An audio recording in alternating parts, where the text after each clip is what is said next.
અમદાવાદમાં જે દુઃખદ ઘટના ઘટી એના માટે અમે ખૂબ દુઃખી છીએ.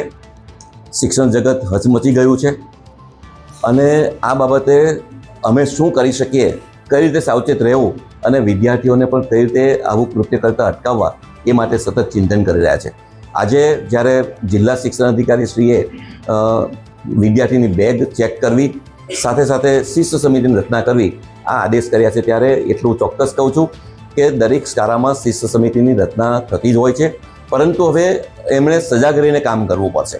એકલા માત્ર હવે ભરોસો રાખીને જો બેસી રહેશે તો ક્યાંક ને ક્યાંક વિદ્યાર્થી આવું જે સાધન છે શૈક્ષણિક, એ સાધનનો ખોટો ઉપયોગ કરી અને જ્યારે બીજા વિદ્યાર્થી પર હુમલો કરે ત્યારે આવી ઘટના ન ઘટે એ માટે સાવચેતીના ભાગરૂપે અમે હવે નિયમિત રીતે ક્યારેક સરપ્રાઇઝ રાખીને બેગ ચેક કરીશું. અમે વાલીઓને પણ હવે જાગૃત કરીએ છીએ, કહેવા માગીએ છીએ કે તમે પણ તમારા બાળકની બેગ ચેક કરો.